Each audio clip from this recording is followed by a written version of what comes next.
Okay, half of the year is already gone. How'd that happen? But what should you still be focusing on for the rest of 2026? Today on Marketing Monday, we're going to talk about something a lot of artists are quietly feeling right now. Artists are more visible than ever more. There's more platforms, more content, more followers, more opportunities. And yet somehow, for many artists, building a career feels harder than ever. So we're going to dive into the bigger questions behind marketing, like visibility and collectors and building a sustainable art career. But before that, happy Memorial Day to everybody here in the United States of America. We have a lot of audience in the United States and, quite frankly, a lot around the world. So thank you for watching. We want to take a moment to honor and remember the men and women who served and sacrificed for our country. Thank you, and to your families. And we hope you're spending time with your family, you're painting, you're relaxing, you're having fun. And what are you doing watching this right now? Well, I hope you're by the pool or something at the beginning of summer. Anyway, it feels good to be back. And if you're new here, I am Eric Rhoads, founder of several magazines like Plein Air, Fine Art Connoisseur, newsletters, conferences for artists, and some other stuff. And I've been helping artists and galleries in the art world for over 2 decades. And my superpower is the business of art. So if you want to make some money as an artist, I'm your guy. All right. I want to 10x your business. I want to 100x your business. I've done this for a lot of people. So let's get this show started. It's Art School Live with Eric Rhoads.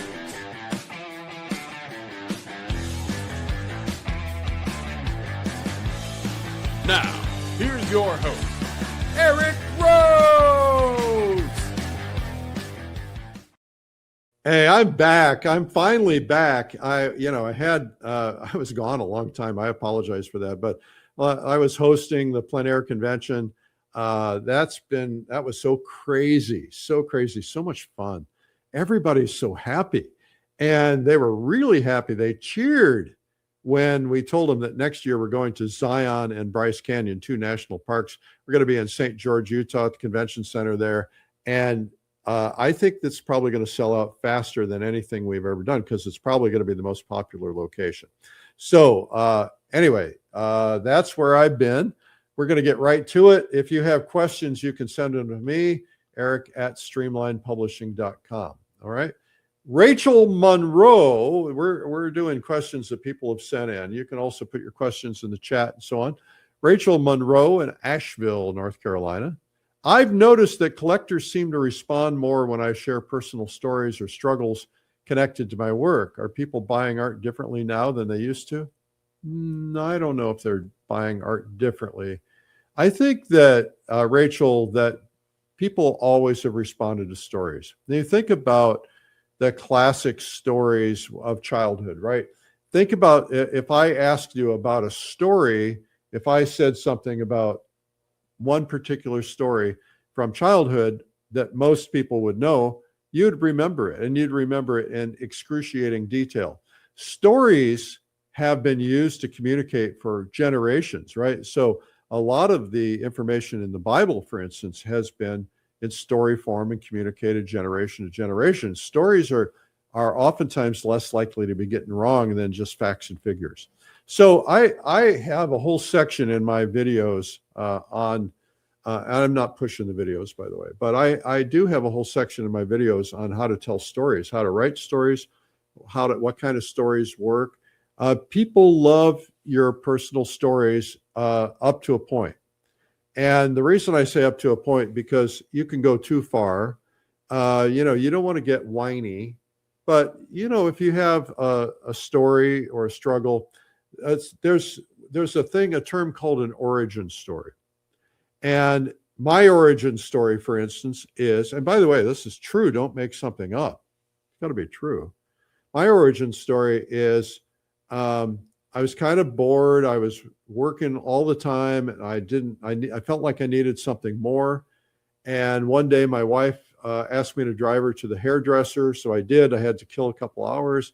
I wandered into an art store. There was a bunch of art stuff in there. I hadn't seen any of that stuff since I was a kid when I painted with my mom. So I bought a bunch of stuff, took it home. It was a disaster. I tried and tried and tried. I failed and failed. I finally got an art lesson. The guy was modern. He said, just express yourself. And I was like, I don't want to express myself. I want to paint something real. And he said, oh, nobody does that anymore. So I quit. And then I got stuck in a cab. And the cab driver said, well, I can tell you a guy you can go who can teach you, who's in the lineage of the old masters. And I went, and it changed my life. That's one of my origin stories. The other one, the plein air story, is I was painting. Lori got pregnant with triplets. She said the smell nauseated her, so I had to take it outside.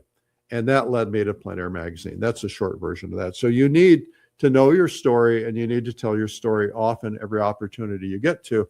And then I like to have stories for every painting. I think every painting deserves a story. Olivia Bennett in Raleigh, North Carolina. We're getting the South today. I'm a young artist just starting to share my work online, but it already feels like the art world is oversaturated. With so many artists posting constantly, how does a beginner even get noticed anymore without copying trends?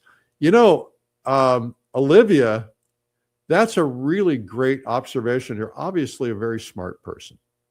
So let's look at this from a different perspective. I'm going to give you another origin story, but I've never told this one.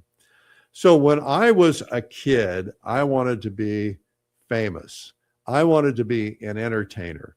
And I fell in love with radio. I listened to DJs on the radio. I loved their entertainment. I wanted to be in the radio business. Well, when you want to break into the radio business, even back then, it was really hard because you had to go and get a job at a radio station, and you had to have training, and you had to have background. And I tried and tried and tried. I ended up doing it, but it was a lot of work. And by the way, everything worth doing is a lot of work. So if that were me today, if I were like 17 or 14 today, I'd just start a YouTube channel, right? So things are actually easier today. Yeah, everything feels oversaturated because there's so much of everything, and there's so many platforms and so many tens of thousands of people. But there's billions of people in the world. And there are lots and lots of people who buy things. They buy art, they buy cars, they buy all kinds of things. And if any time, this is a term that should be taken out of everybody's vocabulary. There is never a thing called oversaturation when it comes to marketing. Oversaturation is just an excuse for I'm failing, right? So don't look at it as it's oversaturated. There's always been thousands of artists. You can see them online now. That's the only difference. Of course, if you're young, you've had them your whole life. But it's not about being oversaturated. It's about what can I do to stand out? What can I do to get people to listen to me, to follow to me? You know, we all have this belief that social media is the end all be all. It's not. It's one of many things. You know, I was listening to the CEO or the founder of Duolingo, and he sold his company. He said, because I could only grow it so far because all I had was the internet. He said, but I sold the company because, and I hung on to some percentage of it because I know they're going to be able to do TV and radio and mass media and you know, magazines and other things. All of those things still matter. They may seem old school to you because of your age, but you know, there's still millions, literally millions of people who do that. I did a radio campaign. I reached millions of people for our art business. It brought a lot of new customers in. And it was a new, fresh way to do things. It was not new. I mean, it's been around forever, but it was new to us. So there are lots of things you can do. There are so many artists, there's no question. They're posting constantly. Most of them don't do a good job posting. Most of them are not thinking about what can I do to get people's attention. So, you know, and you say copying trends, you know, if there's a trend, copy it. Why not? Doesn't hurt you. And if it's going to get you attention, why not copy it? All right. That's called, what is the term for it? Stealing for practical purposes. It's not stealing, but the idea is somebody does something that's working, do that. Why not? Brandon Ellis in Spokane, Washington says, I am starting to feel like social media rewards entertainment more than craftsmanship. All right. Can serious fine artists still grow online without turning themselves into influencers? Well, yeah, of course you can. I mean, you could do anything you want to do. It is, Brandon, it is, the social media is so vast. The trends are always changing. Yeah, getting attention, becoming an influencer is one way to do it. But I was thinking about this the other day. Is every artist now an entertainer or an influencer? And some of us, I do that. But, it's a tremendous amount of work. I put a lot of time into planning social media. And by the way, it's not all I do. And if I wanted to just focus on my craft, then focus on your craft. There are plenty of people out there that are going to see it, they're going to appreciate it, and maybe even going to buy it, right? So you don't have to become an influencer. You don't have to be an entertainer. Be authentic. Be who you are. Don't try to be something you're not. I don't want to be something I'm not. So you can, the question, the next question is, you said, can serious artists still grow online without turning themselves into influencers? Wrong question. The right question is, can serious fine artists still grow without turning themselves into influencers? The answer is not always online.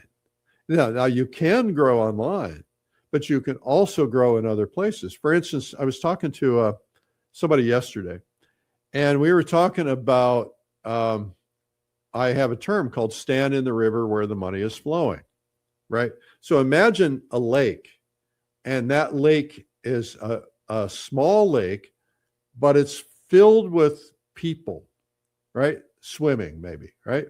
Filled with people. And every person in that small lake is a billionaire, and they could afford anything. Or every person in that lake, let's say there's 10,000 people in that lake that are millionaires, and they can afford kind of almost anything, right?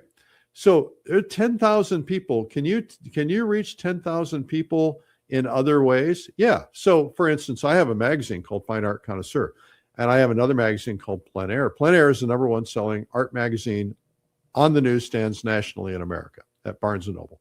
So if somebody wants to reach that lake of wealthy collectors, they advertise in Fine Art Connoisseur, because we got a lot of them. It's not a huge audience, but they're mostly all wealthy collectors. If somebody wants to reach people who are in the plein air world, including the collectors that are in the plein air world, then they advertise in Plein Air magazine. Now, you could have 100,000 followers on Instagram and never sell a painting because you're not standing in the right river. Now, Amazon, the Amazon River is the biggest river in the world, right? And it's massive. But there's every possible thing in there. There's all kinds of fish in there. But if you want to find the people who buy something, go to the part of the river that's only about those people, right? That's why people come to me. That's why, in spite of all this online stuff, people still advertise with my magazines because of that. So yes, there's always an answer to that. Michael Turner in Franklin, Tennessee. I know Franklin, Tennessee. I used to work with WayFM there. I'm old. Well, are you really? And honestly feel intimidated by modern marketing. Is it still possible to build an audience at this point without constantly learning every new platform? Well, first off, let me just say this, Michael. I don't ever use those words, right? I never say, I might say I'm aging, but I never tell myself anything. I won't even repeat your words where you said I'm old, right? I don't like to do that because your brain remembers everything. I may have aged to a certain point, but mentally, physically, I'm in a different place. And I refuse to let myself perceive myself as doing things that people who are older do, people who are older, right? So look, you've got to be willing. If you're in the world of business, and if you're an artist and you're selling paintings, you're in the world of business. you have to be willing to keep up on changes. And that's what I love. I'm surrounded by 30, 35-year-olds, 40-year-olds, and these people are smart. I have the smartest people in the world working for me, and they keep me on my toes, and I have to be better at it than they are because I'm leading the charge, right? So I read a lot. Don't be intimidated by it. Embrace it. And by the way, what is modern marketing? Michael, the principles of marketing have not changed in 100 years. The only thing that's changed are the platforms, right? The principles of marketing still work no matter where. So let me give you an example. Let's talk about email marketing. Email marketing is very powerful. You build a list, that's email marketing, right? So what is the most important? I asked this on stage at the Plein Air Convention. Everybody got it wrong. What is the most important thing you can do with email marketing? Okay, go into the comments if you guys know.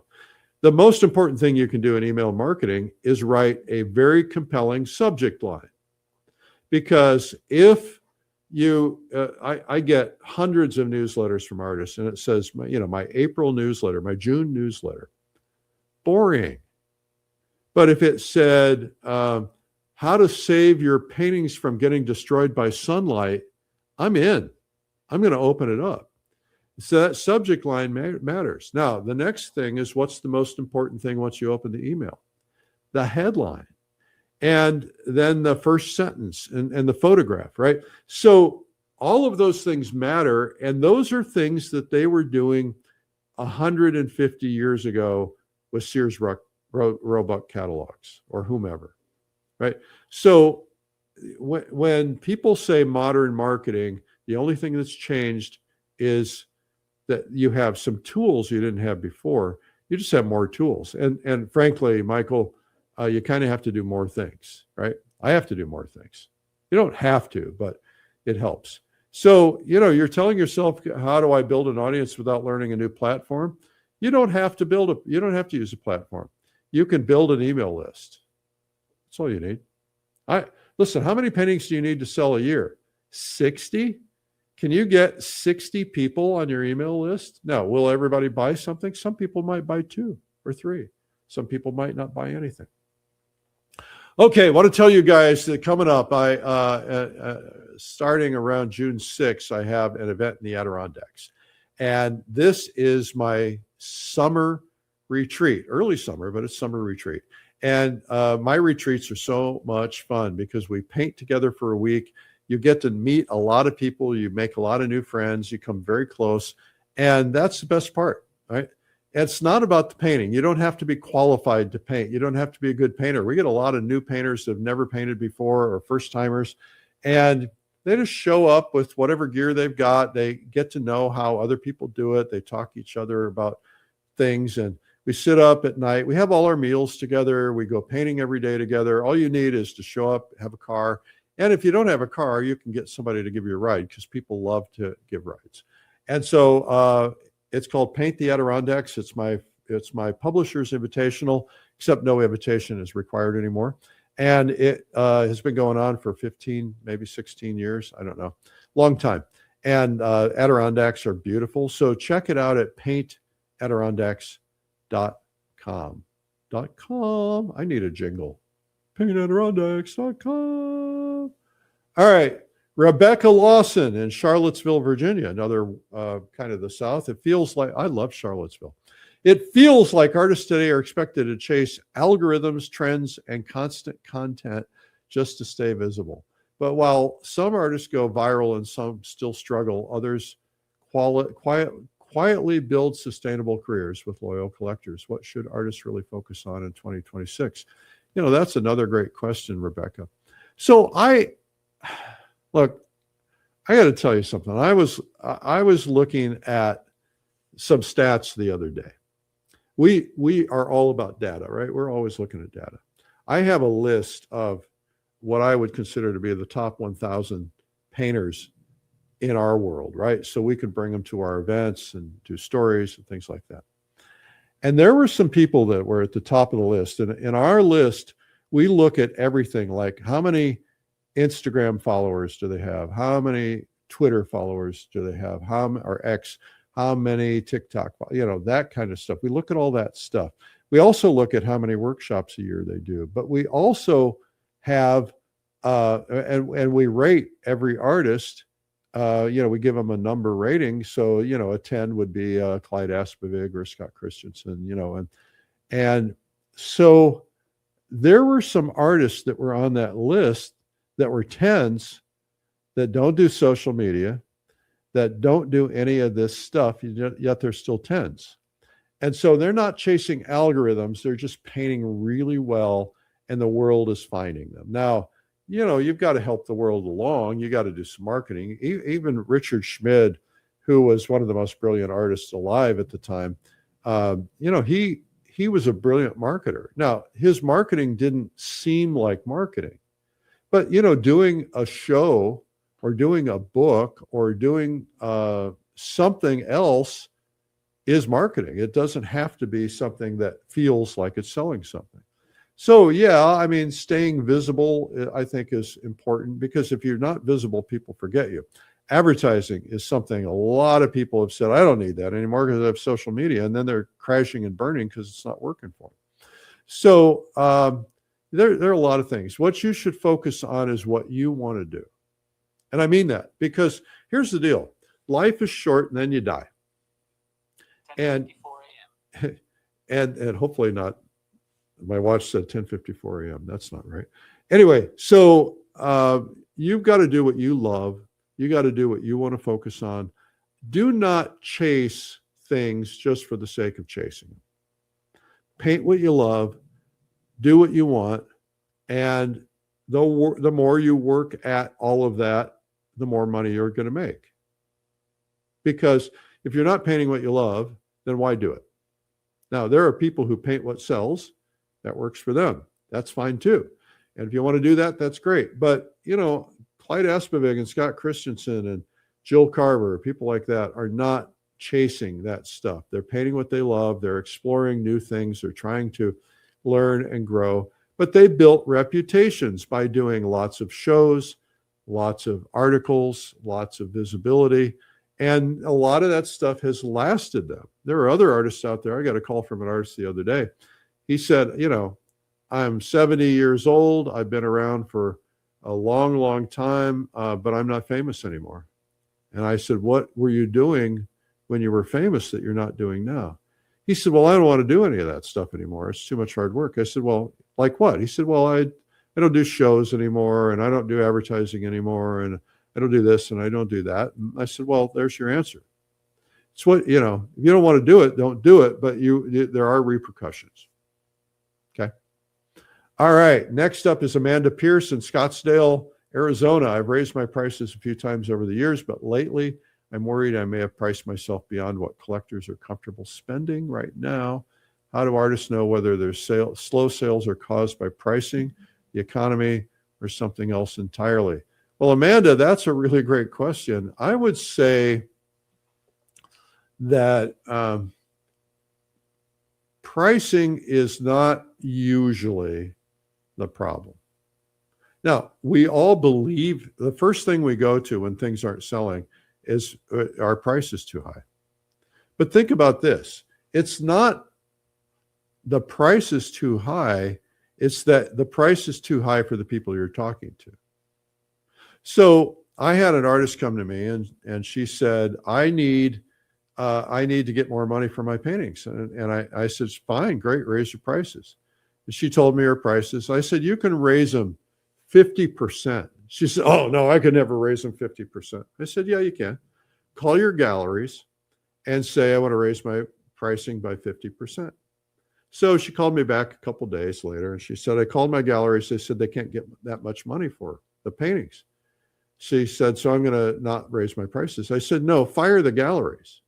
No, they've been with me for a long time. I said, are you able to get the same, can you buy the same thing for the same money today that you could when you signed on with them and price that stuff? She says, no, everything's more expensive. I said, right. I said, call a couple of galleries. I gave her a couple of names. I said, call these galleries and say, hey, I'm adding another gallery. I'm curious if you're interested. Now, not everybody can do that, but this person had a brand. And they said, yeah, we're interested. She said, I want you to know that this is the pricing. And she said, she basically doubled the pricing. They said, no problem. And so she put those things in those galleries and they sold immediately. It's not the price that's the problem. It's the environment. Environment makes all the difference in the world. You know, if you're selling a Rolls Royce at a farmer's market or flea market, it's never going to sell, right? You're selling a Rolls Royce, you got to talk to people who can buy Rolls Royces. You got to stand in the river where the money is flowing, and the money flows in different places at different times for different people. And so usually if you get to a point where you need to raise your prices and you can't raise them, you may have to abandon the collectors that you have and move to collectors who can afford you. I tell a story when I'm on stage. I told it recently. This woman came up to this guy at an art show. She said, how much is that painting? He said, it's $4,000. She said, I'll take it. He said, great. She writes a check, hands it to him. And he says, ma'am, you gave me $40,000. It's only $4,000. She said, oh, must not be very good anyway. And then she ripped up the check. $40,000 was value in her head, right? I know people that wouldn't hang a painting in their house because it's under $100,000. Now, would I be that way or would you be that way? Probably not. But there are people that way. So again, it's environment. Environment matters. And branding matters. And if your branding fits environment, like I have people, I had a dealer tell me that he sells about $80,000 worth of art on average with every ad that he runs in my magazine, Fine Art Connoisseur. And how can he do that? Well, he's selling $500,000 paintings or $1 million paintings. And there are a lot of rich people who are going to pick up the phone and say, hey, I want that. Now, if you're selling a $100 painting in Fine Art Connoisseur, don't bother. That's not the wrong audience. So you gotta match, right? You gotta match. And so how do you know if slow sales are caused by pricing, the economy, or something else? Look, the economy, during the Great Depression, there were more millionaires made than any other time in history during the Great Depression. Why? Because there were people who figured out how to make money on what was going on. And so, like bankruptcy lawyers, right? So there is always money out there. You have to find it. Just have to find it. Where does the money live? Where you live, all right? So most towns have an affluent side of town. And where do those people hang out? They go to top restaurants. They go to the country club. They go to the theater. Where do they hang out, and how can you be there? That's the question. Tyler Morgan in Provo, Utah. I have lots of Provo, Utah stories. Lived there for a long time. Started a radio station there, a couple of them actually. I'm still early in my career, and honestly, I feel pressure to start making money from my art as quickly as possible. You should. That's good for you. How do emerging artists balance building real skills and style while also trying to grow an audience and earn income? You just suck it up and do it, Tyler. You suck it up and you do it. Look, there's two ways to make money. You make money with time, or you make money with other money, right? If you don't have other money, then you use time. So let me give you an example of that. If you have the ability to advertise, then that's spending money, and that speeds up your ability to make money. And and of course you're saying, well, how do I make money? How do I have the money to advertise? Well, you don't, right? So the only other alternative you have is time. And so you take your time towards your marketing, right? So when I was starting my business, listen, I struggled for a lot of years. I had not figured any of this stuff out. I tried everything. I was like printing flyers on my own. I mean, I literally printed them myself. All right. I knew how to run a printing press, printed flyers myself. I took them out and I put them on windshields of cars. I got busted one time because I was in a hotel trying to get attention for a convention. And at 3 o'clock in the morning, I woke up again And I went and I put a flyer under every door of that 1,000-room hotel, right? And I got about 800 in before they caught me, and then they tried to make me pay because that's the service they sell. And so, I just do whatever it takes. And, if you're younger, you have more energy. But even if you're older, you just do what it takes. I tell my kids all the time, just do what it takes. Nothing's going to be perfect. It's not going to fall in your lap. Nothing will ever fall in your lap. And if it does, consider it a blessing. But if you're an emerging artist, you have to promote yourself. You just have to. Now, you have the benefit of social media, which wasn't around when I was trying to figure my stuff out. So you can use that too, but it's not the only tool. Keep that in mind. Melissa Carter in Greenville, South Carolina, another Southerner. What's the deal here, guys? I'm seeing artists constantly launch courses, Patreon memberships, coaching, prints, merchandise, and subscriptions all at once. Are artists building smart businesses now or just spreading themselves too thin? Melissa, I do all this stuff. And I got to tell you, it's really hard work.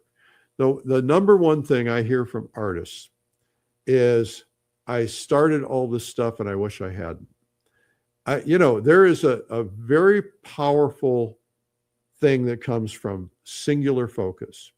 Now, if you look at my company, I have one in-person convention, another one coming. I have 6 newsletters. I produce roughly about 2 or 3 art instruction courses every month. I've got over 700 of them. I have, all kinds of other stuff going on. But I have a team of 50, 55 people to help me with that. I couldn't have done all that on my own. And the problem that I'm seeing, I had an artist call me and said,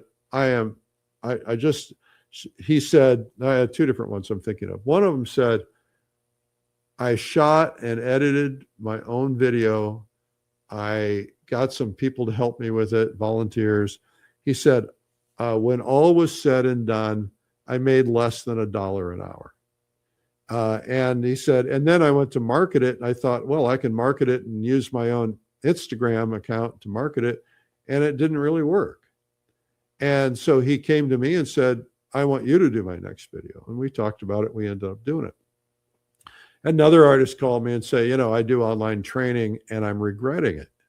I said, why?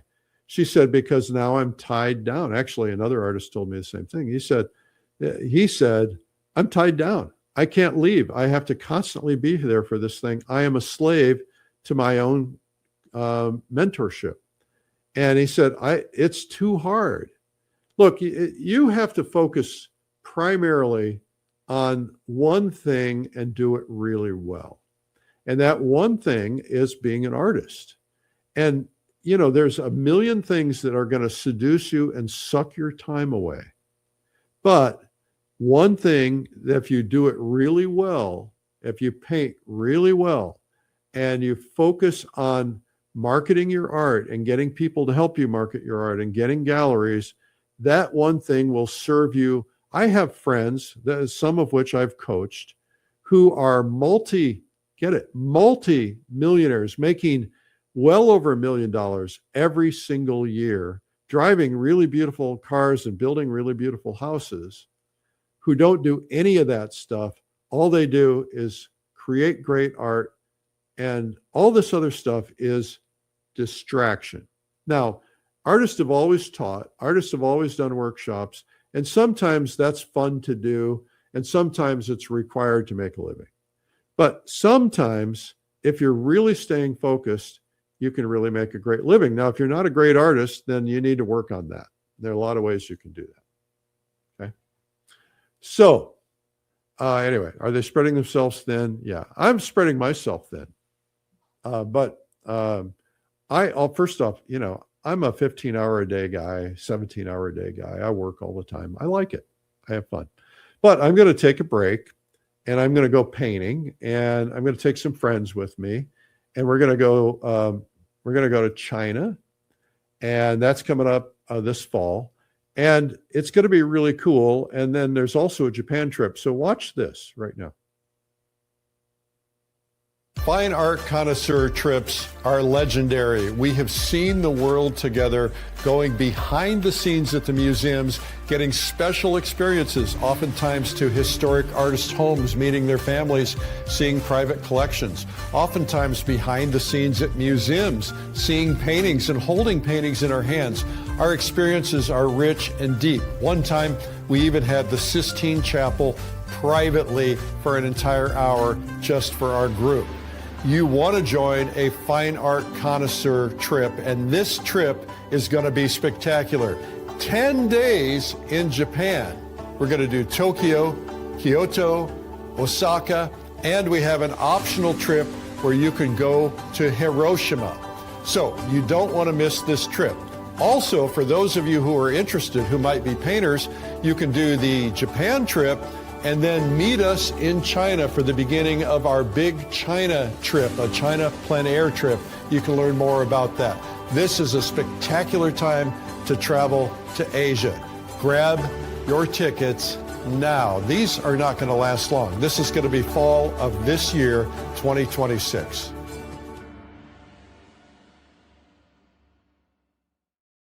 So there are two trips, one just for clarity, fine art connoisseur trip. And they're not necessarily collectors. There's a lot of artists. There's a lot of art lovers. And it's a beautiful trip. And then there is the trip to China.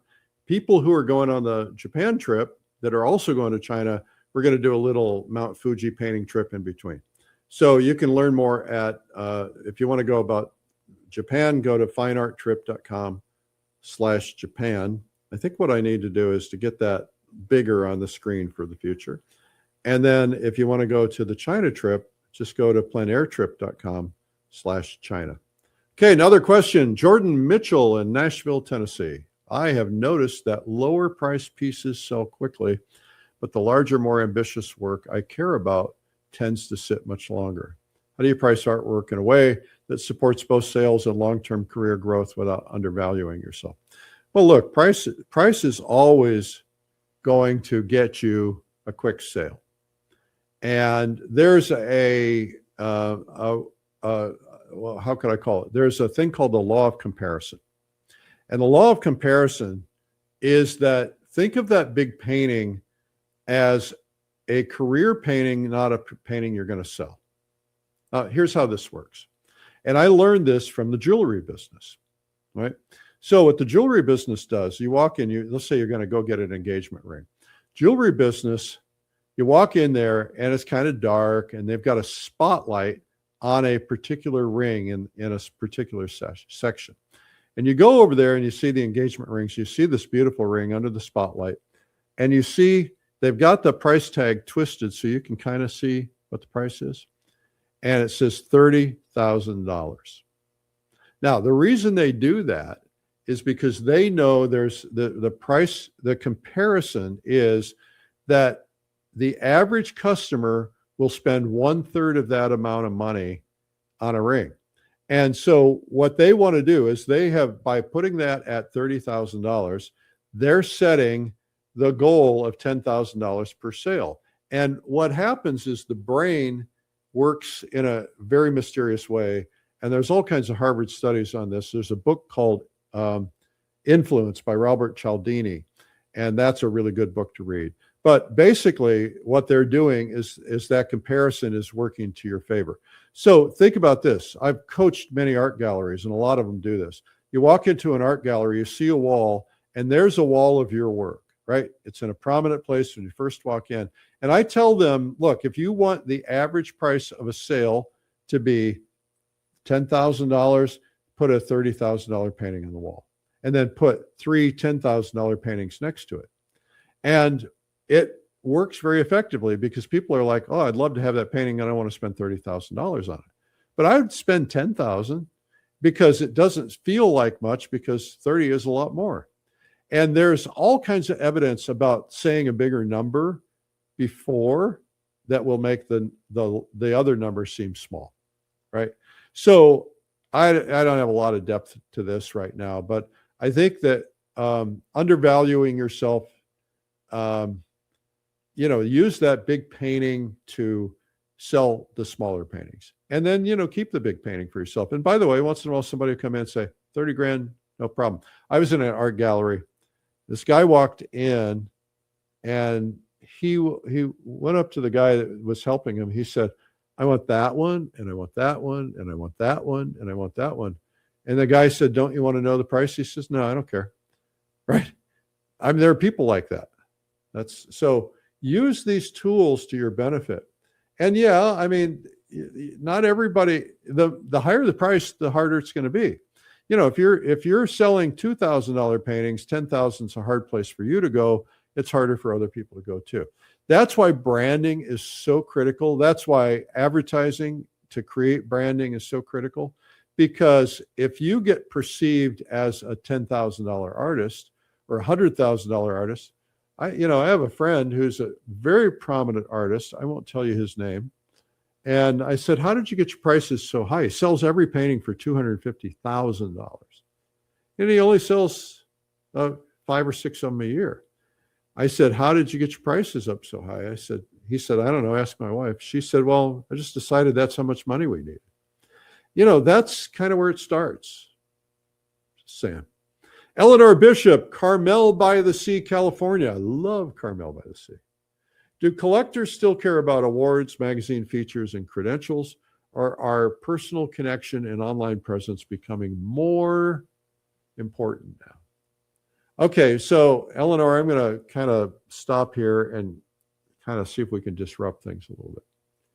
The first thing is there's the aware collector and there's the unaware collector. So the aware collector reads the magazines, they study the artwork, they know who's good, and then there's the unaware collector.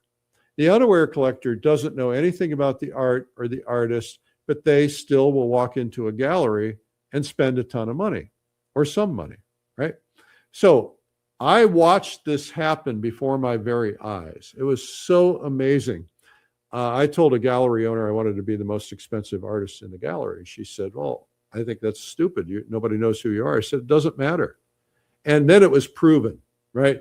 So this couple walks in and they were looked at 2 paintings. I'm standing there watching them. I didn't tell them I was the artist. I'm just watching and listening. And she says, I want that one. And she pointed to my painting. And he says, well, I want that one. And he pointed to another painting. They didn't ask about the artist. They didn't ask about anything else. They were both equally priced and they were both expensive. Now, they ended up compromising on the one that he wanted, but the one she wanted was the one that was up there.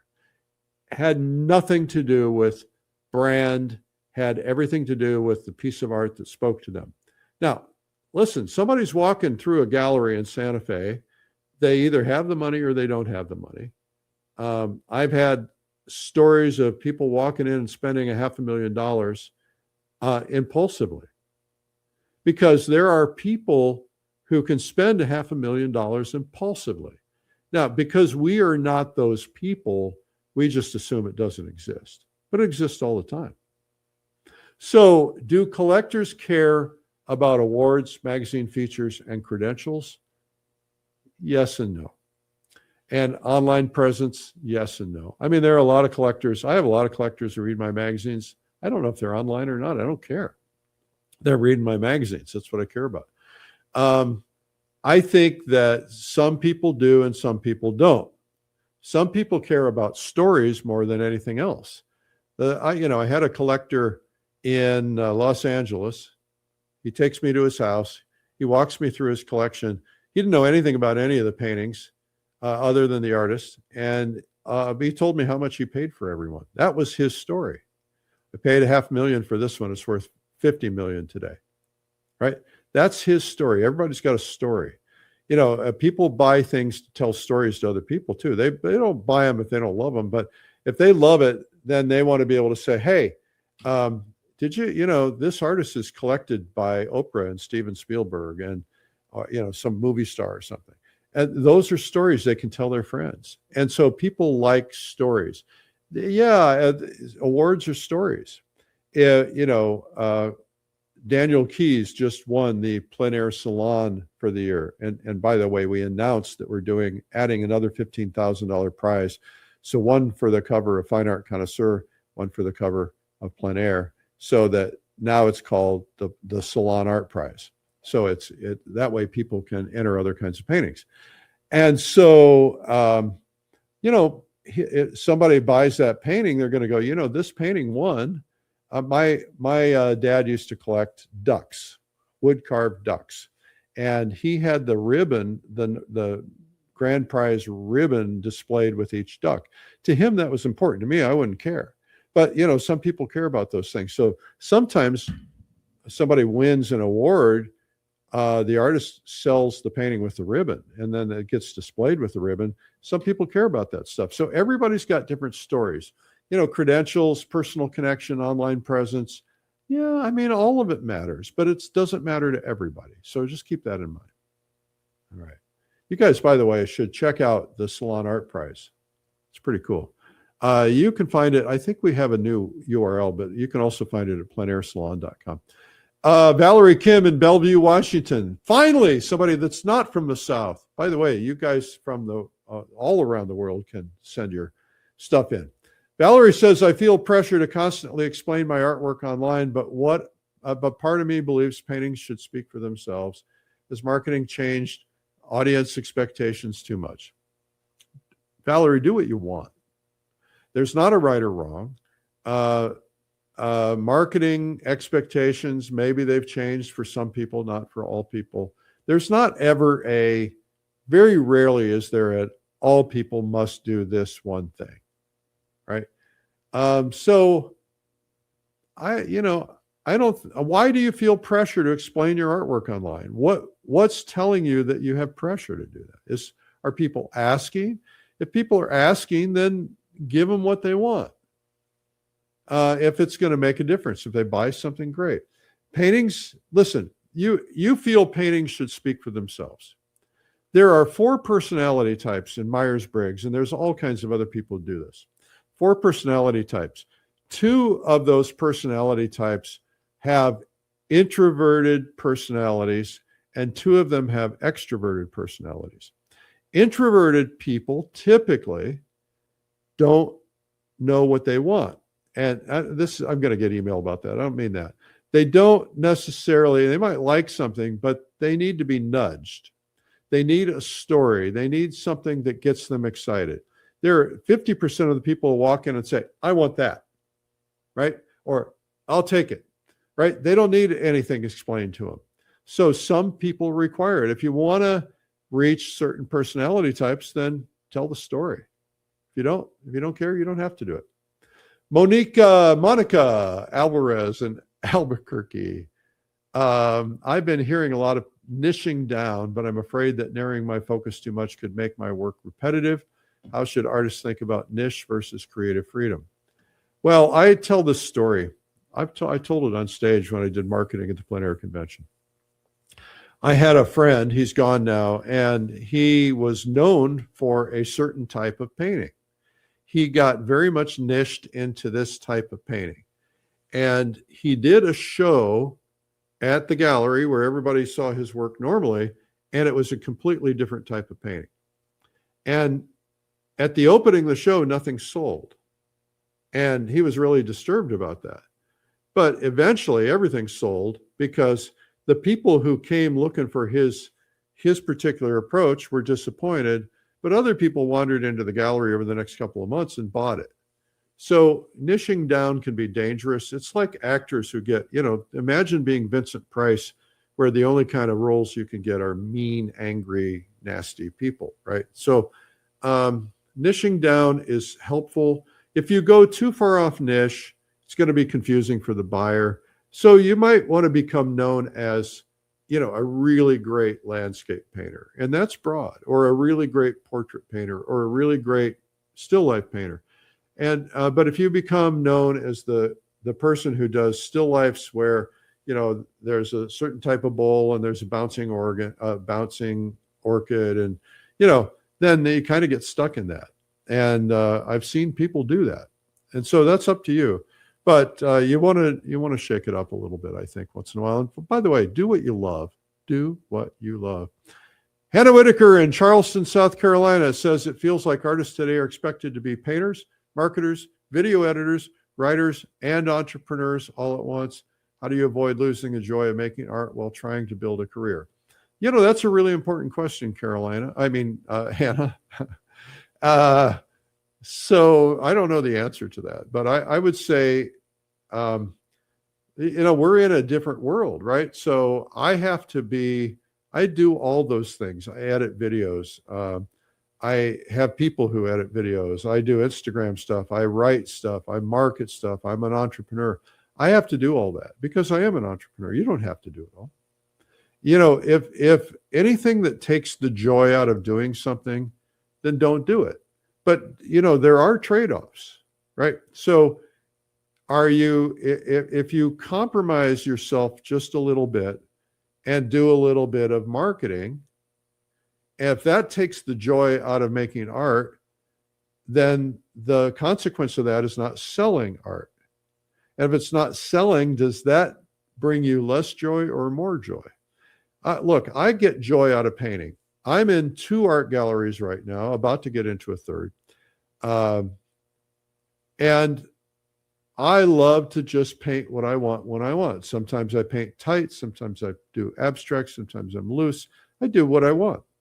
And I send things to the galleries, and sometimes they sell, sometimes they don't. They prefer things that are kind of in a similar lane. But if I had to make my living as an artist, I'd probably figure out how to paint what sells. And I'd still paint what I love. And maybe that stuff doesn't sell. I don't really care that it doesn't all have to sell. You don't have to, if you want to build a career, you have to assume that you are a business person. And a business person, the way to look at this, something my dad told me years ago. He said, look, there are parts of your job, there are parts of any job that you're not going to love, but you have to do those things. Think about this. You have to file your income taxes. You probably don't like doing it. You probably don't like the brain damage you have to go through to do it. You probably don't like going through all your receipts and doing all that stuff. I get that. But you have to do it, right? So sometimes there are things you have to do. My dad always said, think of it this way. One day you have to put on your accounting hat. One day you have to put on your marketing hat. Another day you have to put on your business hat. There's a lot of different hats that you wear. It's not your self-identity. The hat you're wearing does not define who you are. It's just a hat that you're wearing. Some days I have to put on my marketing hat. Some days I have to put on my accounting hat. Some days I have to put on my tough guy hat, right? Because I got to do something that I want to do. So it's just part of business. And if you want to be able to make a living, you got to be able to do those things. So if you don't have to do them, don't do them. If you got somebody who's paying the bills and you want to paint, that's beautiful. Speaking of wanting to paint, we got this new thing coming up. It's called Oil Painting Boot Camp. It goes through all the basics of oil painting. A lot of people want to learn oil painting, but are intimidated by it. A lot of people are doing it wrong, and as a result, they're doing things that are going to ruin their paintings over time. So it's coming up in June. It's online. It's inexpensive, and check it out at oilpaintingbootcamp.com. Derek Lawson in Boise, Idaho. I have noticed that some artists with modest followings seem to sell consistently, while others with huge followings struggle financially. What separates attention from trust? I don't know if that's the question. The question is, the ultimate question is, why does someone with a small following sell and somebody with a large following not sell? Now, let me give you an example, Derek. So I was in Florence. If you haven't followed my Florence stuff on Instagram, you should. So I'm doing all these videos about all my experiences in Florence, the Florence Academy, and painting in Florence and all this stuff. And someone told me that somebody actually walked up to me and wanted a picture with me, and actually happens all the time. So this guy said, I didn't know who you were until 2 weeks ago. You started showing up in my feed, And then I started following you, and then I realized that you do all this stuff, and I want my picture with you. It was nice. And so I realized that, that was cool because this guy was an artist. But somebody else walked up to me and they said, "Hey, I saw you on Instagram, and I said, "Are you an artist?" They said, "No, I'm not an artist." I'm like, "Oh, that was nice, but I don't need you." I didn't say that. I wouldn't say that. But the idea is I do Instagram because I want artists to engage with me, because I have a lot of things that artists might like to learn about. And so if I have people who are not artists, the only value in having them is it's nice to have them. It's also nice if somebody says, "Oh, maybe I could do this," and they try it. Maybe they buy a course or something. But at the same time, if I'm going after a volume, if there are ego numbers, right? Vanity metrics. I don't have huge Instagram following. I maybe 25,000 or something like that. There's some people that have millions, but it doesn't mean they're going to sell one more thing, because if the people aren't tuned in to buying something that you have to offer, I don't sell anything online really much, but I think the idea is stay in your lane, find people. If you have 10 followers and all 10 of them buy something every year, you're golden. If you have 1 million followers and none of them buy anything every year, you're wasting your time. That's how I feel. I mean, it's vanity metrics, but other than that, wouldn't worry about it. I want you guys to subscribe to this program. We started here when COVID began. We've been here every day, every weekday since COVID. Just go online, go to YouTube and look up Art School Live, hit that subscribe button, get that little bell that reminds you that when we go live, and give me a follow on Instagram too, and other platforms. I'm on all of them at Eric Rhoads. Sophia Chen, San Diego, California. With AI-generated images flooding the internet, do you think traditional artists should lean harder into handmade imperfections and authenticity instead of trying to compete visually? Sophia, that's the big question. AI is getting better and better and better and better and better. And there will be, I guarantee you, there's already starting to get it. There will be some AI backlash. There's always backlash on anything, typically, but it's not going to stop it. There's tons of images flooding the internet. There's somebody out right now pushing some kind of a watercolor course, and all the images are really beautifully done, but they're all AI. And I'm thinking, that's kind of sleazy, but it's probably working for them. And they're really beautiful, but they're definitely AI. So look, I think that there was an author by the name of John Nesbitt, and he said this back in the probably 80s. When everything was going high tech, he said, in a high tech world, the thing that will stand out is high touch. So in an AI world, the thing that will stand out is made by hand, craftsmanship. And by the way, a lot of artists are using AI images to stimulate ideas and then paint them, not necessarily copy them. But if you can emphasize the craftsmanship, if you can show yourself in there with paint on your hands. I did this video on Instagram about how I was learning how to etch, and I had this black ink all over my hands. And that's craftsmanship, right? So focus on the craftsmanship. I think that's a really good idea, especially because a lot of people are backlashing on tech, right? My kid, one of my sons, is he wants a flip phone. He has to carry a work phone that's not a flip phone, but he wants a flip phone because he doesn't want to be online all the time. His friends invited him over to spend a couple of hours gaming. He said, I don't want to do it because I'm on my computer all day. I want to be touching something, working with a hammer or something. Harold Bennett, Naples, Florida. I've built most of my career through local shows and regional collectors, but I'm wondering if artists now need national, global audiences to stay competitive. The answer to that, Harold, is no. You don't need it. You might want it, but you don't need it. I think the thing that we all get into is we all start seeing diminishing returns on something, and we think that our market is the problem.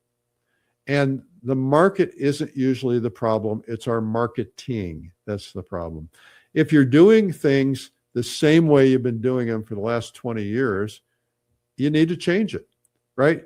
Things are going to change. And so marketing, be different, is going to stand out. Look for new ways to do things. Look for new ways to attract new collectors. It depends on your region, of course, but I think, you could probably make a living in almost any region or any community and make all the living you want to make. I have friends who are really well known in their community. And, the TV stations, the newspapers, the websites, they're all doing stuff about them, and they get active. They do all the charity auctions. They do all that stuff. They're visible. And so you just have to ask yourself, am I doing what made me famous? And now I like to believe that it's a good idea to have a national audience and maybe even an international audience, but more so national. And the reason is that imagine if you lived in Detroit during that time when Detroit was like really down, right? Nobody's buying anything in Detroit, and maybe nobody's buying anything in the region because everybody's kind of tied to Detroit.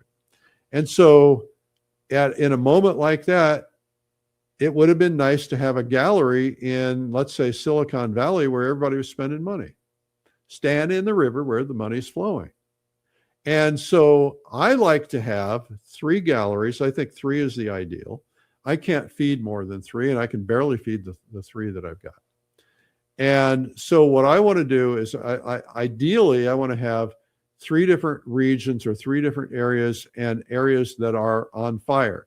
So really, if I were doing my job properly, I'd be like, okay, what city is thriving right now? Well, Austin, Texas is thriving.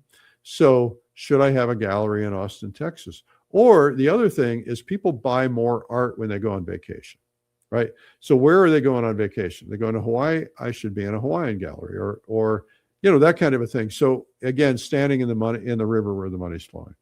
So you get to make up your mind on that. Okay, we've got a couple more of these.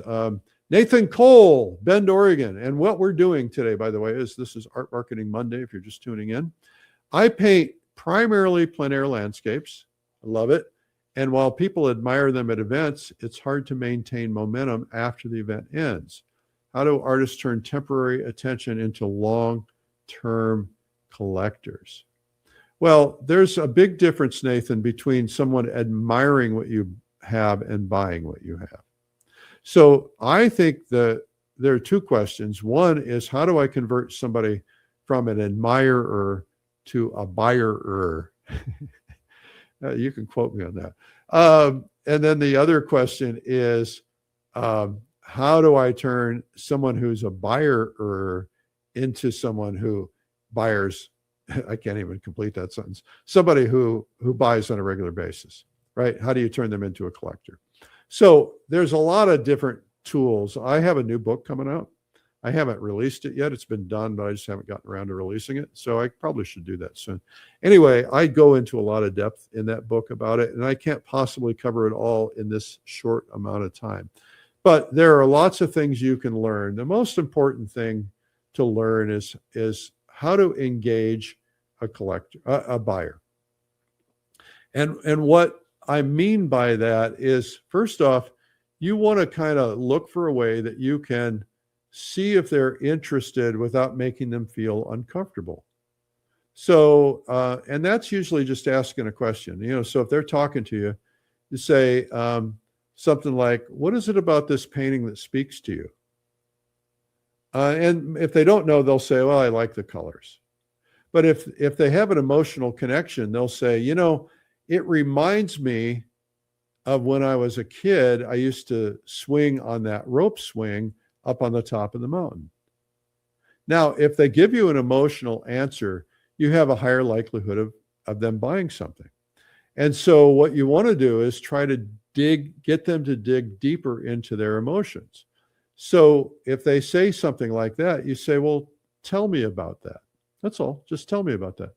Well, we lived in this part of the country, and I was going through some tough times, and I lost my father at this young age, and so I used to go up to the top of that mountain, and I would just cry, and it became my special place. And after I got through my grief, it's where I went to think and to process information.